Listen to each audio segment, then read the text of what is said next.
Hey, we're back at it. Today we are in chapter 4, and this one is called The Illusions of the Ego. And today's reading will just be the introduction. 1.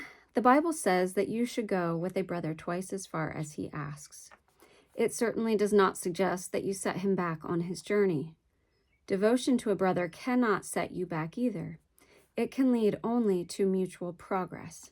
The result of genuine devotion is inspiration, a word which properly understood is the opposite of fatigue.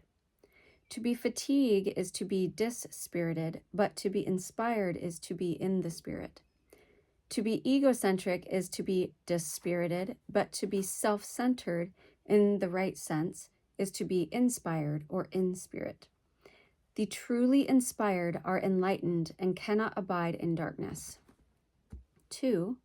You can speak from the spirit or from the ego as you choose. If you speak from spirit, you have chosen to be still and know that I am God. These words are inspired because they reflect knowledge.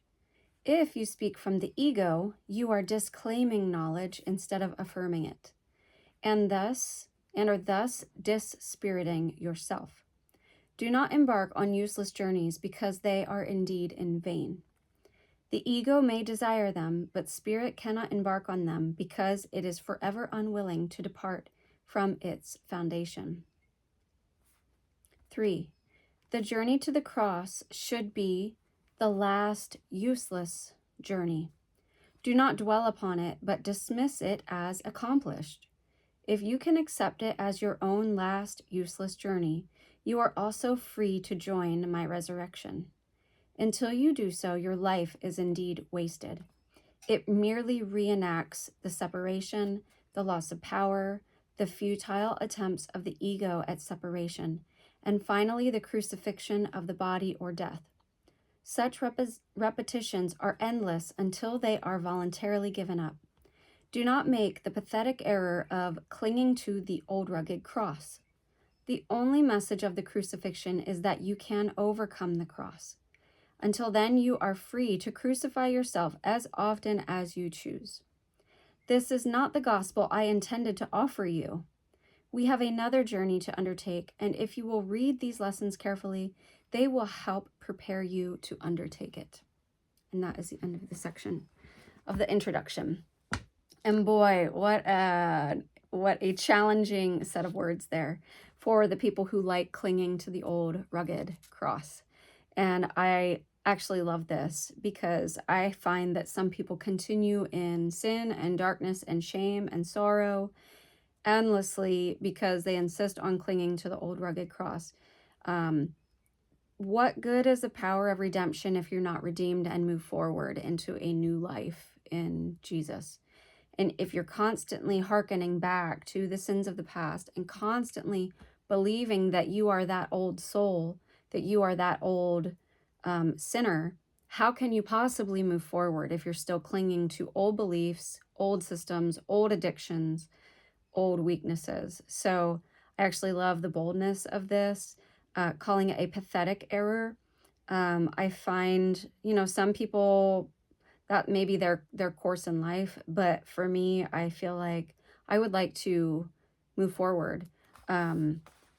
In the Bible, it says, be therefore perfect as your Father in heaven is perfect. Jesus says this, and I've been contemplating this idea of perfection and what the word perfect really means, and if that's an accurate translation, and I think that it might not be, because he's asking us to do something that's really impossible while we're in the flesh. But I wonder if the word perfect ought to be translated as authentic and real, and be therefore as God created you to be, not as he created you to be some sort of sinner, but be therefore perfect, be therefore authentic, be therefore the best version of the soul that God created you to be. And that means letting go of the past, letting go of sin, letting go of the memory, the shame, and actually moving forward. So I love this. I love this. But you're free to continue to crucify yourself and take yourself to the cross again and again and again if that's serving your purpose. But I would tend to agree that how does that help you move forward? Except if you have a propensity for pride and arrogance, then okay, yeah, take yourself there. But when you actually start walking with Jesus, I find that it puts me in a very much more humble place.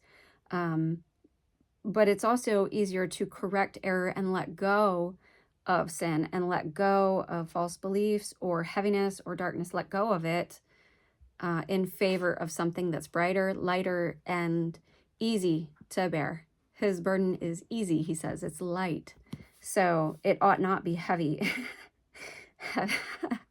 Anyway, so those are my thoughts from the introduction. I would love to hear your thoughts. Go ahead and leave me a comment down below. Feel free to engage there, and I will look forward to seeing you tomorrow. Hope you have a blessed day.